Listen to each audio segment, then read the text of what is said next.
करना प्रारंभ करते हैं।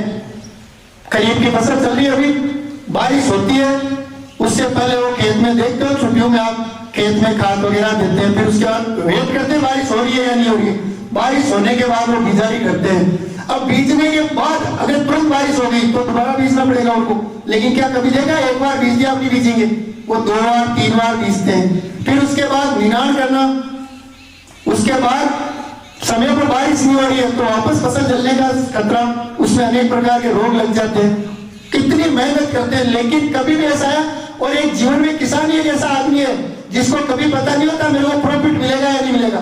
मेरे को पता है मैं स्कूल आ रहा हूँ तो संस्था से मेरे को पेमेंट मिलेगा, आपको पता है आप स्कूल आ रहे हो तो आपको ज्ञान मिलेगा, सबको पता है। लेकिन किसान को कभी पता नहीं होता है कि वो जो फसल बो रहा है उसमें उसको कुछ मिलेगा या नहीं मिलेगा। अभी देखो वर्तमान में हालत, किसानों की हालत खराब, बारिश हो गई तो मूंग की जो फसल है वो खराब हो जाएगी, लेकिन उन्होंने कभी मेहनत करना नहीं छोड़ी है। अगर सोचो वही किसान अगर मेहनत करना छोड़ दे, अपनी तरह आलसी हो जाए कि बारिश की डर से या रोग लगने के डर से मेरी फसल खराब हो जाएगी, मेरे पैसे खराब हो जाएंगे या लेनदारी बढ़ जाएगी, तो हम खाएंगे क्या। इसलिए सुबह से आप, अब तो सब हमारा फैमिली बैकग्राउंड क्या, अब तो सब किसानों से बिलोंग करने वाले लोग हैं। अपने माता पिता को देखो, सब इस दुनिया में उनसे बड़ा मोटिवेटर कोई नहीं है। वो क्या कर रहा है, किस प्रकार कर रहा है, उनको देख के और यही निर्णय लो कि जो भी काम मैं कर रहा हूँ उसमें मैं कितनी बार असफल हो सकता हूँ, लास्ट में एक दिन तो सफल होगा। क्योंकि किसान भी 5 साल तक खेती करे, 10 साल तक खेती करे, उसको 5-10 साल में 2 या 3 साल ऐसी आती है तो उसको बहुत ज्यादा उत्पादन मिलता है। भगवान उसके साथ भी न्याय करते हैं। तो अगर आप नियमित 2 से 3 घंटे खेलने के अलावा 2 से 3 घंटे सेल्फ स्टडी करते हो तो आप किसी भी सब्जेक्ट में कमजोर नहीं रह सकते।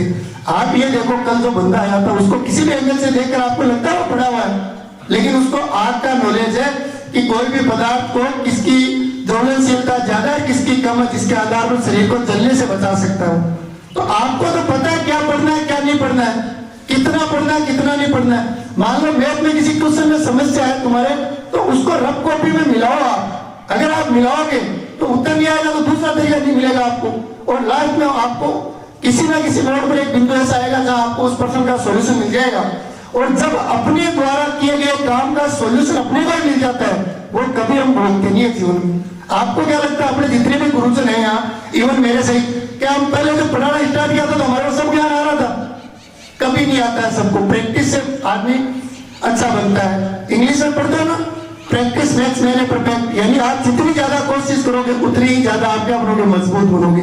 और आपको मजबूत किसमें बनना है, पढ़ाई में। और पढ़ाई में मजबूत बनने के लिए माइंड जो है वो, और एक शारीरिक रूप से आपका स्वस्थ होना जरूरी है, जिसके लिए नियमित रूप से खेल खेलना भी जरूरी है। जय हिंद, जय भारत।